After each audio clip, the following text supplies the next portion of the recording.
우리가 보통 내가 어떤 일에서 대상이 되어질 때, 혹은 내가 대상이 아니라 타인이 어떤 대상일 때 궁금해지고 불쾌해지는 것이 하나 있습니다. 그게 뭐냐면 바로 이 오늘 본문에 등장하는 수군거림입니다. 우리는 내가 수군거림의 대상일 때 우리는 굉장히 기분이 나빠집니다. 뭐야? 무슨 얘기를 하는 거야? 뭐 어쩌라고? 이런 등의 굉장히 불쾌함을 가지게 되죠. 하지만 반면에 타인이 어떤 수군거림의 대상일 때 우리는 굉장히 흥미로워지고 굉장히 궁금해집니다. 나도 들려줘, 나도 끼자, 나도 하자, 이렇게 우리의 반응입니다. 자, 그런데 오늘 본문을 보면 오늘 본문에서는 수군거리는 모습이 보입니다.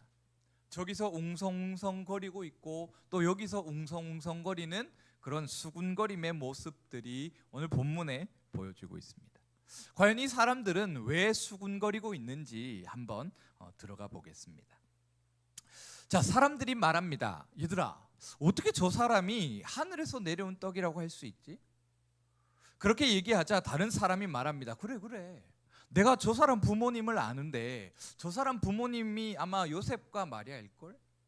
내가 너무나도 잘 아는데 나 어제 그분들하고 밥도 먹었어.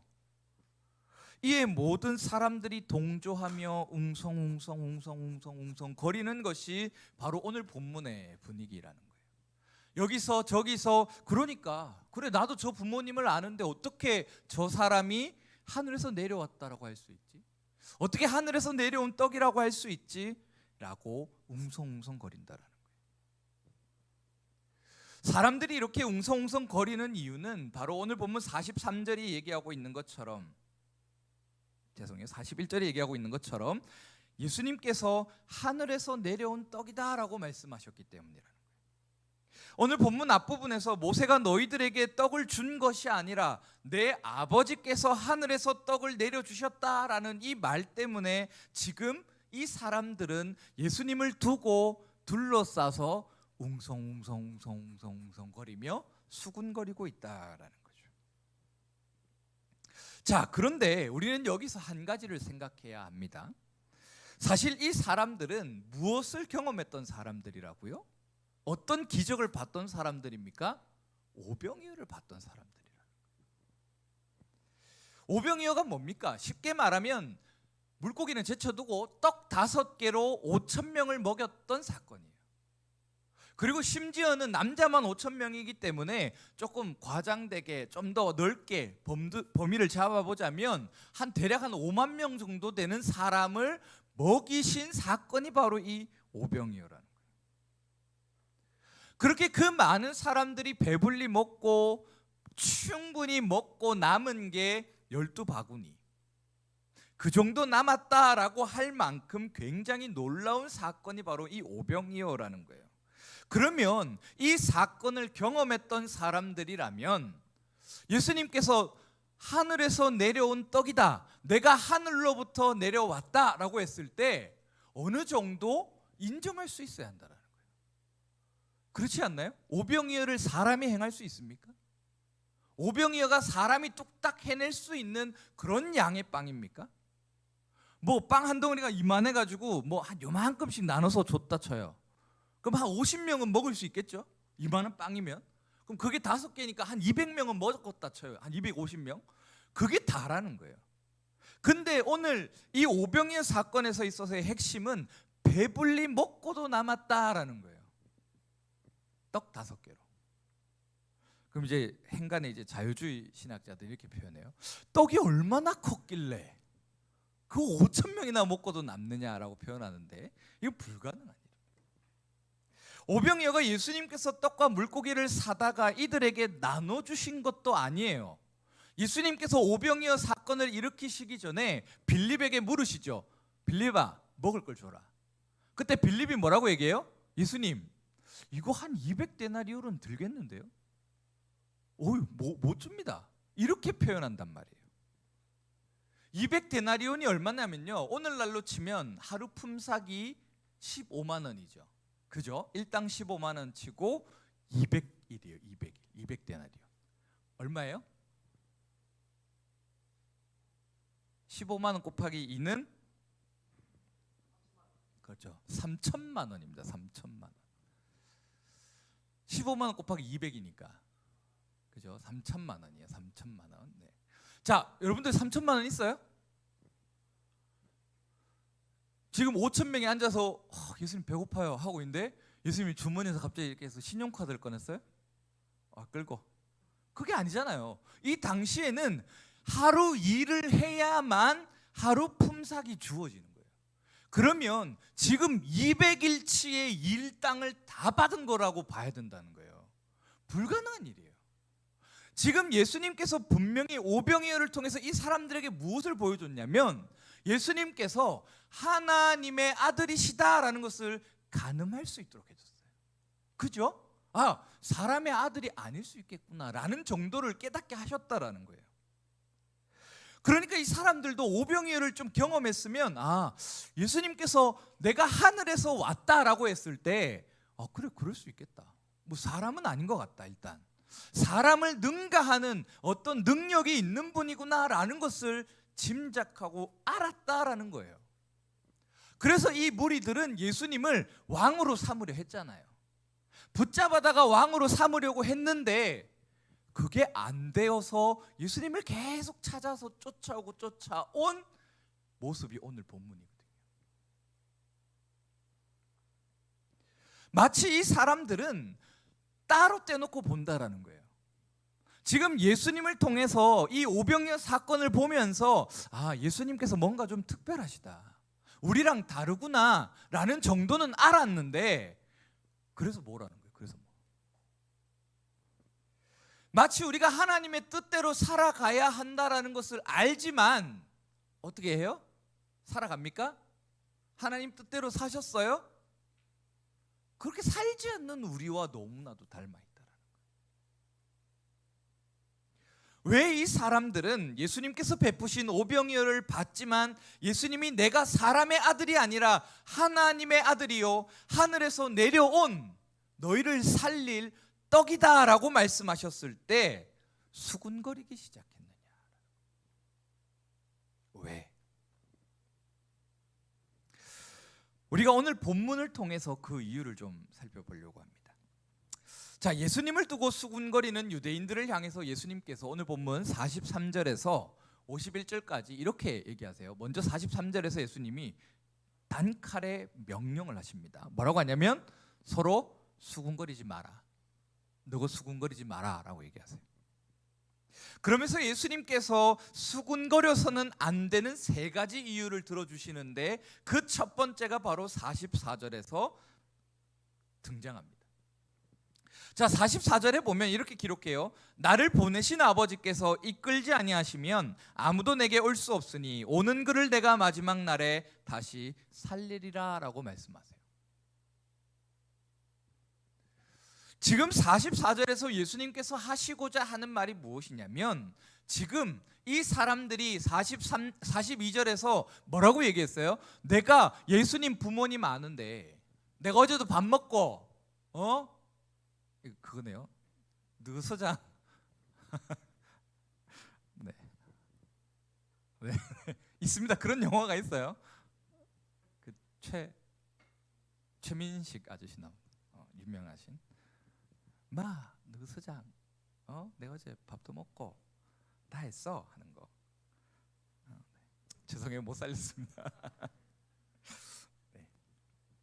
지금 예수님을 두고 이 무리들이 뭐라고 하냐면 내가 어제도 예수님 부모를 봤어. 분명 예수님이 자기 부모님하고 같이 요셉과 마리아와 함께 밥 먹는 거 내가 목격했어. 내가 저 부모님과 오랫동안 친구야. 내가 저 부모님하고 오랫동안 같이 한 동네에 살았고 내가 진짜 저 집에 숟가락 몇 개 있는 게 아는 사람들이야 라고 지금 얘기하고 있다. 그러자 그런 그들의 대답에 예수님은 44절에서 말씀하세요. 뭐라고요? 나를 보내신 아버지께서라고. 지금 44절에서 예수님은 요셉을 가리키지 않습니다. 나의 아버지가 누구라고 지칭하세요? 나를 보내신 아버지가 누구예요? 여기서 누구를 가리키는 거예요? 나를 보내신 아버지가 하나님이잖아요. 하늘로부터 보냄받은 자라고 지금 표현하고 계시잖아요. 그러니까 지금 예수님은 자신의 부모가 요셉과 마리아가 아니라고 강조해요. 내 부모가 아니다. 만약 예수님께서 요셉과 마리아의 아들이었다면 지금 예수님은 내가 오병이어를 행할 수 있었겠느냐라는 거예요. 오병이어를 예수님께서 행하셨다면 이는 사람의 아들이 아니라 하늘로부터 보냄받은 자의 아들, 하늘로부터 보낸 자의 아들이라는 거예요. 자, 그러면서 44절에서 더 중요한 것을 말씀하시는데 그게 뭐냐면 바로 내가 마지막 날에 다시 살릴 것이다 라는 말이에요. 예수님은 지금 자신이 하늘로부터 오셨다라는 것을 하나님 아버지께서 나를 보내셨는데 내가 하나님의 뜻을 알고 있다라는 것으로 증명하세요. 하나님 아버지의 뜻이 뭐예요? 하나님께서 예수님을 왜 보내셨어요? 그때 44절에서 마지막 날에 다시 살리기 위해서 보내셨다. 즉 예수님은 자신이 하나님의 아들이심을 이 구절을 통해서 먼저는 증명합니다.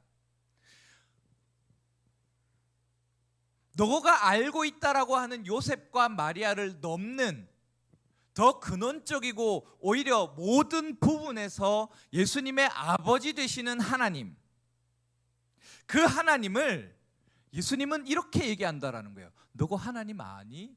잘 모르지. 나만 아는 게 있어라는 거예요. 너희 하나님 뜻 아니? 모르지. 근데 나 하나님 뜻을 알고 있다? 그럼 뭐예요? 예수님이 하나님의 아들이시다라는 거예요.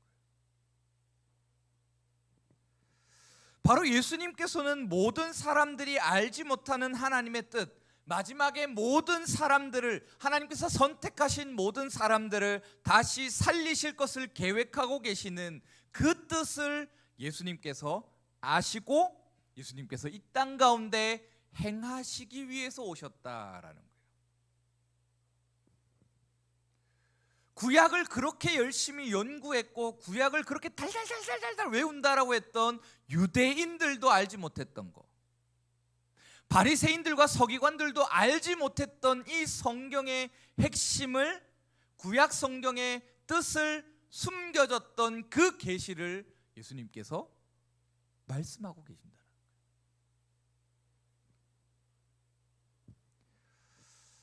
두 번째는 45절의 서두에 있는 선지자의 글입니다. 예수님께서는 선지자의 글을 인용하시며 내가 하나님의 아들이다, 그리고 하늘로부터 보냄받은 하늘에서 내려온 떡이다 라고 말씀하세요. 여기서 등장하는 선지자의 글은 이사야 54장 13절입니다. 이렇게 기록되어 있어요. 내 모든 자녀는 여호와의 교훈을 받을 것이니 내 자녀에게는 큰 평안이 있을 것이다 라고 말이죠. 자, 그런데 이 구절을 이해하기 위해서 우리는 조금 더 넓은 본문을 봐야 합니다. 그게 뭐냐면 11절에서 17절까지예요. 이사야 54장 11절에서 17절.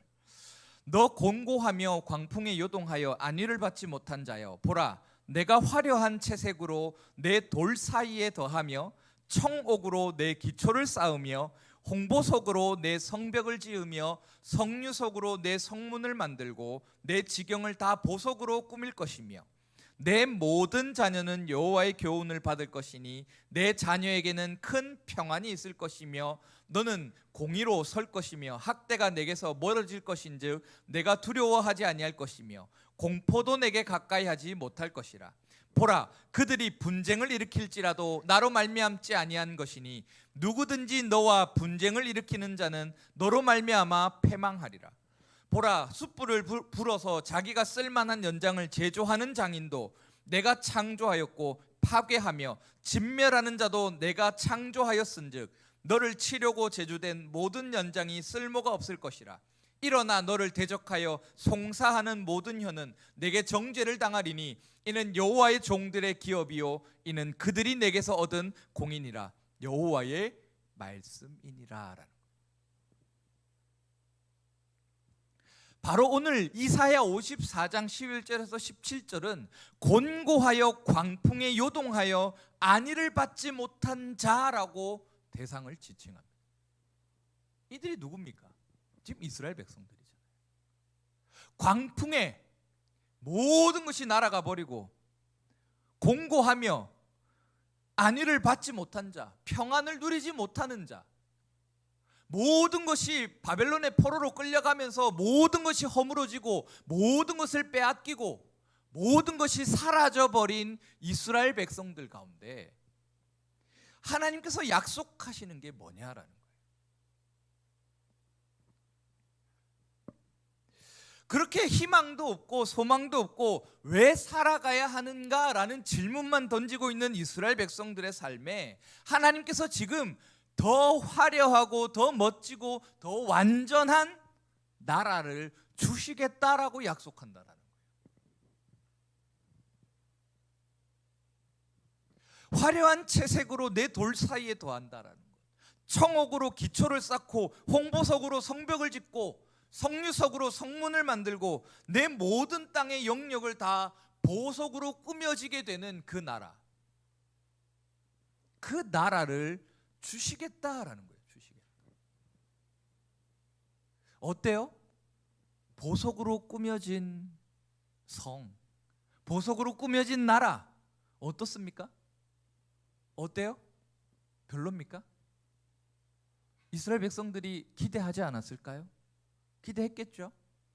그럼 하나님이 말씀하시는 이 나라는 어떤 나라겠느냐라는 거예요. 동일한 문구가 요한계시록에 등장합니다. 요한계시록 4장 1절에서 6절을 보면 이렇게 기록해요. 이 일 후에 내가 보니 하늘에 열린 문이 있는데 내가 들은 바 처음에 내게 말하던 나팔 소리 같은 그 음성이 이르되 이리로 올라오라. 이후에 마땅히 일어날 일들을 내가 내게 보이리라 하시더라. 내가 곧 성령에 감동되었더니 보라 하늘에 보좌를 베풀었고 그 보좌 위에 앉으신 이가 있는데 앉으신 이의 모양이 벽옥과 홍보석 같고 또 무지개가 있어 보좌에 둘렸는데 그 모양이 녹보석 같더라. 또 보좌에 둘려 24 보좌들이 있고 그 보좌들 위에 24 장로들이 흰 옷을 입고 머리에 금관을 쓰고 앉았더라. 보좌로부터 번개와 음성과 우레소리가 나고 보좌 앞에 켠 등불 7이 있으니 이는 하나님의 7 영이라. 보좌 앞에 수정과 같은 유리 바다가 있고 보좌 가운데와 보좌 주위에 4 생물이 있는데 앞뒤에 눈들이 가득하더라. 지금 요한계시록 4장에 등장하는 이 그림은 요한이 환상을 보면서 본 나라입니다. 어떤 나라예요? 하나님이 계시는 나라, 천국을 보고 있는 거예요. 자, 요한이 본 천국의 모습이 어떠해요? 보석으로 꾸며져 있는 나라라는 거예요. 그러니까 지금 하나님께서 이사야 54장 11절에서 17절을 통해서 말씀하시고자 하는 것은 무엇이냐면 하나님께서 너희를 위하여서 하나님의 통치하심이 있는 나라, 하나님의 뜻 가운데 다스려지고 움직여지는 그 나라를 너희 가운데 만들어서 회복시켜 주시겠다라는 것이 지금 이사야 54장의 내용입니다. 그리고 그 뜻이 누구를 통해서 지금 전달되어진다고요? 13절에 내 모든 자녀는 여호와의 교훈을 받을 것이니라는 거예요. 하나님께 받은, 하나님께 듣고 하나님께 배운 자들은 하나님에게로 나온다라는 이 말씀을 통해서 지금 이 이사야 54장의 내용이 예수님을 통해서 이루어지고 있다라는 거예요. 그 하나님께서 약속하셨던 천국이, 하나님의 나라가 예수님을 통해서 우리 가운데 드리워지고 우리 가운데 임하게 되어진다라는 거예요.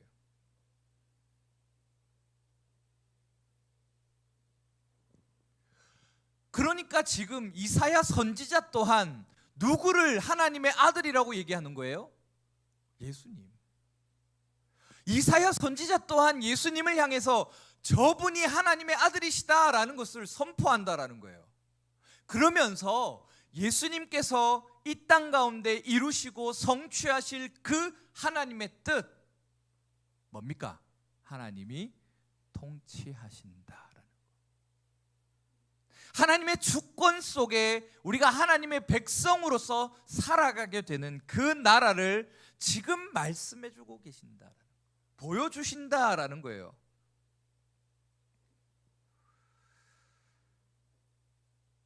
그러면서 이스라엘 백성들이 그토록 기다렸던 이 회복, 이사야를 통해서 선포되어졌던 이 회복이 지금 예수님을 통해서 우리에게로 전달되어지고 있다는 거예요. 모세를 통해서 만나와 메추라기를 먹었고, 모세가 죽고 여호수아에 의해서 너희가 가나안 땅으로 들어가며 하나님이 약속하신 땅을 얻게 되었던 그 모든 사건들, 이 장면으로부터 출발해서 구약 성경에 등장하게 되는 모든 타락과 회복의 그 놀라운 역사가 예수님에 의해서 이루어지고 있다라는 거예요. 그리고 그 단적인 예가 무엇이라고요? 오병이어라는 거예요. 오병이어. 그렇게 예수님께서는 모세로부터 시작해서 여호수아에 이르기까지 전체의 과정을 오병이어 사건을 통해서 자신이 모세로 오셨음을 보여주시고, 모세를 넘어서 모두를 살리는 것, 하나님의 백성으로서 회복시켜 하나님의 통치하심 가운데 살아가게 하는 여호수아의 모습을 보여주시면서 이 모든 것이 하나님의 뜻이다라는 거예요. 이 크고 깊은 의미를 다시 살리리라라는 말로 선포하신다라는 거예요. 그리고 나서 예수님은 세 번째로 47절에서 51절에 있는 이 49절에서 50절을 통해서 얘기하십니다. 너희 조상들은 광야에서 만나를 먹었어도 죽었거니와 이는 하늘에서 내려오는 떡이니 사람으로 하여금 먹고 죽지 아니하는 것이니라 라고 말해요. 예수님께서는 지금 세 가지 이유를 들면서 너희가 수군거리면 안 된다. 뭐예요? 내가 하나님의 아들로서 이 땅에 온 것이 맞다. 내가 하나님의 뜻을 가지고 이 땅에 왔고 너희를 회복시키기 위해서 지금 너희 앞에 서 있다라고 얘기하세요. 그리고 세 가지 이유는 모두가 다 하나님의 뜻과 연결됩니다. 하나님의 뜻 가운데 이스라엘을 출애굽시켰던 모세의 모습, 그리고 하나님의 뜻 가운데 황폐하게 되어진 이스라엘 백성들을 향해서 하나님의 뜻을 선포했던 이사야 선지자의 글, 그리고 예수님 자신이 아버지로부터 보고 아셔서 가지고 이 땅에 오신 하나님의 뜻 말이죠.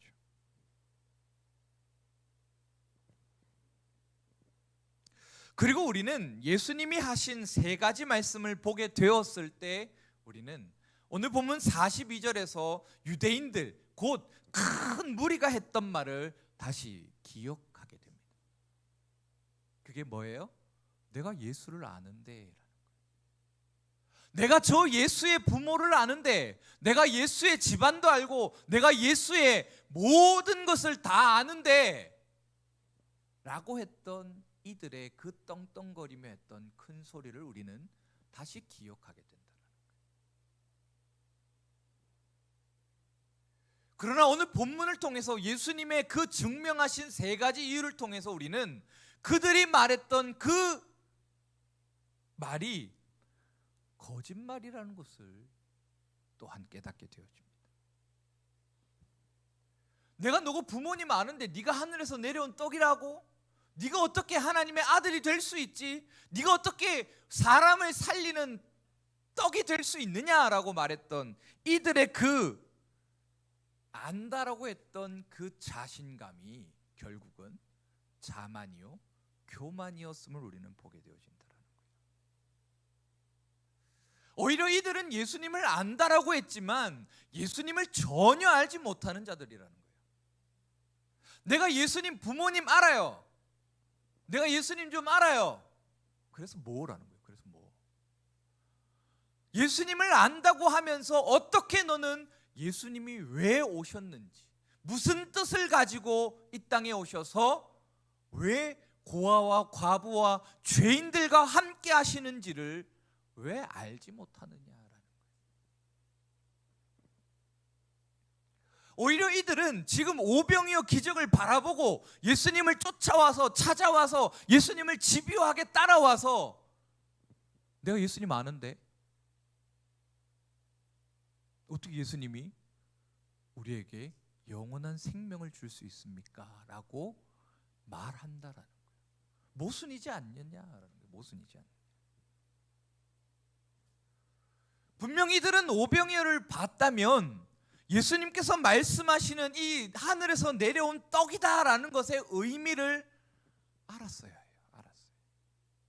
깨달았어야 한다라는 거예요. 이쯤 얘기하면 하나님께서 진짜 예수님을 통해서 우리에게 참된 생명을 주시고자 하는구나. 예수님이 그냥 허투루 고아와 과부와 함께 하시는 것이 아니구나. 예수님이 쓸데없이 죄인들하고 그냥 같이 식사하시고 그들의 삶 속에서 그냥 그렇게 살아가시는 게 아니구나라는 것을 알았어야 한다는 거예요.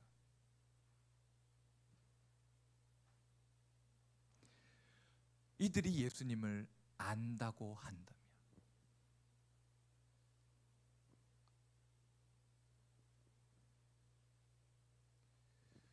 분명 이들은 자신감 있게 예수님을 안다라고 선포했지만 예수님을 안다라고 하면서 예수님께서 말씀하신 것을 모두 다 부정했지만 이들은 오히려 예수님에 의해서 부정당하고 있다.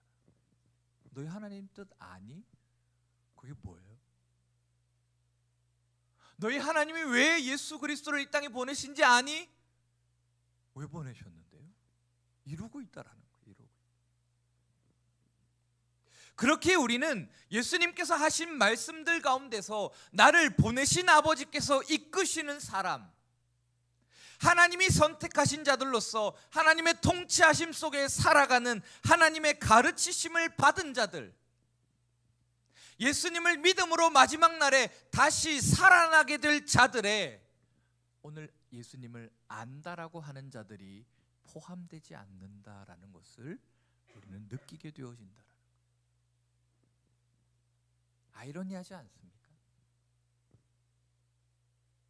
분명 예수님을 안다라고 하는데 예수님께서는 너희는 내 소속이 아니다라고 말씀하세요. 너가 나를 안다라고 하는데 내 발톱에 있는 때만도 모른다라는 거예요. 어떻게 그럴 수 있느냐라는 거예요. 여러분들 아이돌 좋아하시죠? 요즘은 뭐 어떤 아이돌을 좋아하는지 잘 모르겠지만, 어떤 아이돌이 있는지 잘 모르겠지만, 제가 이제 아이돌을 처음 좋아했을 때는 소녀시대. 죄송해요, 오래돼가지고 제가 연식이 좀 됐어요. 소녀시대를 좋아했어요. 그 다음에 이제 아는 아이돌은 소녀시대였습니다. 여러분들이 아이돌을 좋아하실 때 어떻게 좋아하세요? 멤버를 다 외우시죠? 특히 군인들, 휴가 나오신 군인들 내무반에서 뭐 봐요? 프로그램 뭐 봐요? 저랑 눈 마주친 세 분 다 군인 맞으시죠? 군인 맞죠? 맞죠? 네, 반갑습니다. 이렇게 인사하네요. 자, 내무반에서 요즘 뭐 봅니까? 지니 뮤직 들어요.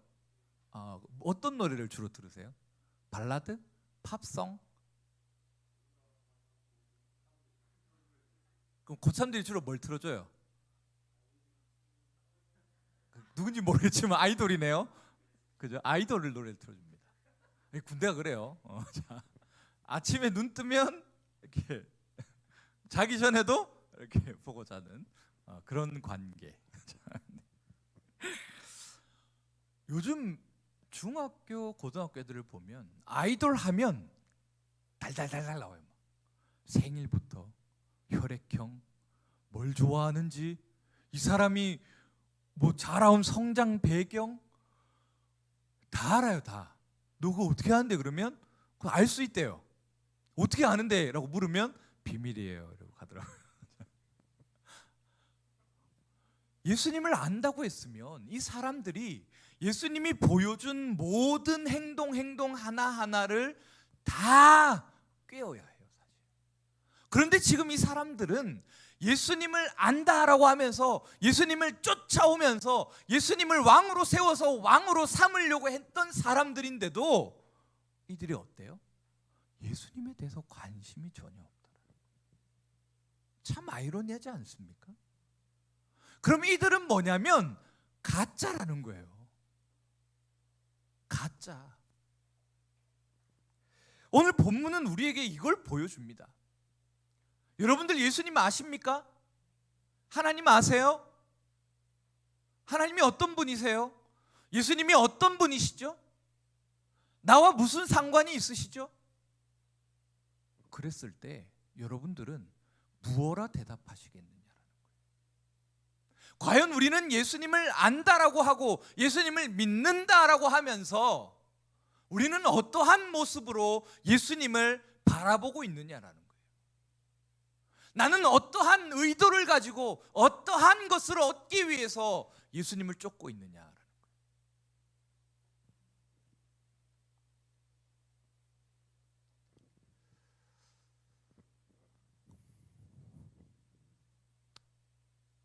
참 무서운 상황입니다. 그죠? 왜요? 자, 보통 이제 여러분 나이쯤 되시면 신앙생활을 10수년 하신 분들이거든요. 저는 이제 지금 38년째 신앙생활을 하고 있는데 오늘 본문을 마주하면 어떤 느낌이냐면 내 38년이 부정당할 수 있는 상황이기 때문이에요. 내가 예수님을 안다라고 했던 그 모든 상황이, 내가 예수님을 믿는다라고 했던 그 고백이 정말 제대로 된 고백인가? 라고 고민하는 순간 내 38년의 신앙이 사라져 버릴 수 있기 때문이에요. 오늘 본문은 우리에게 직면하도록 합니다. 내 인생에서의 신앙생활 동안 믿음을 가졌다라고 하는 그 기간 동안 예수님을 얼마나 제대로 알고 얼마나 제대로 예수님을 믿었느냐라고 말이죠. 어떠십니까? 자신 있게 나 예수님 제대로 믿었습니다. 예수님 제대로 만났고 예수님 제대로 따라가고 있습니다. 라고 고백할 수 있는 분들이 얼마나 될지 모르겠지만 오늘 본문은 우리에게 그것을 묻는다라는 거예요. 과연 너는 하나님께로부터 배운 자들인가? 하나님께서 예수님에게 보내신 자들인가? 다시 마지막 날에 다시 살아나게 될 그 부활의 소망과 믿음을 가지고 부활한 자들로서 살아가고 있느냐라는 거예요.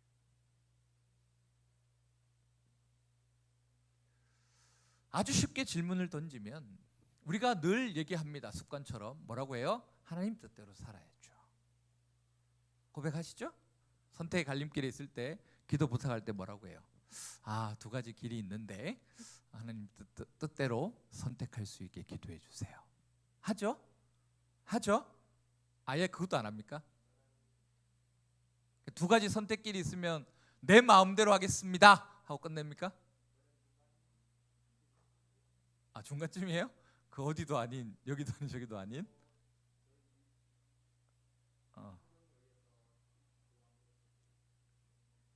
네네네, 알았어요. 이해해요. 자, 그때 여러분들은 하나님의 뜻이 무엇인지 알고 계시냐라는 거예요. 하나님 뜻이 뭐죠? 자, 우리 옆에 한번 물어보세요. 하나님의 뜻을 아십니까?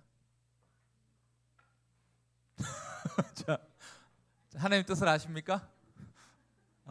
한번 물어보세요. 하나님의 뜻을 아십니까? 약간 그 길에서 만나는 도를 아십니까 같은 느낌인데. 하나님의 뜻을 아십니까?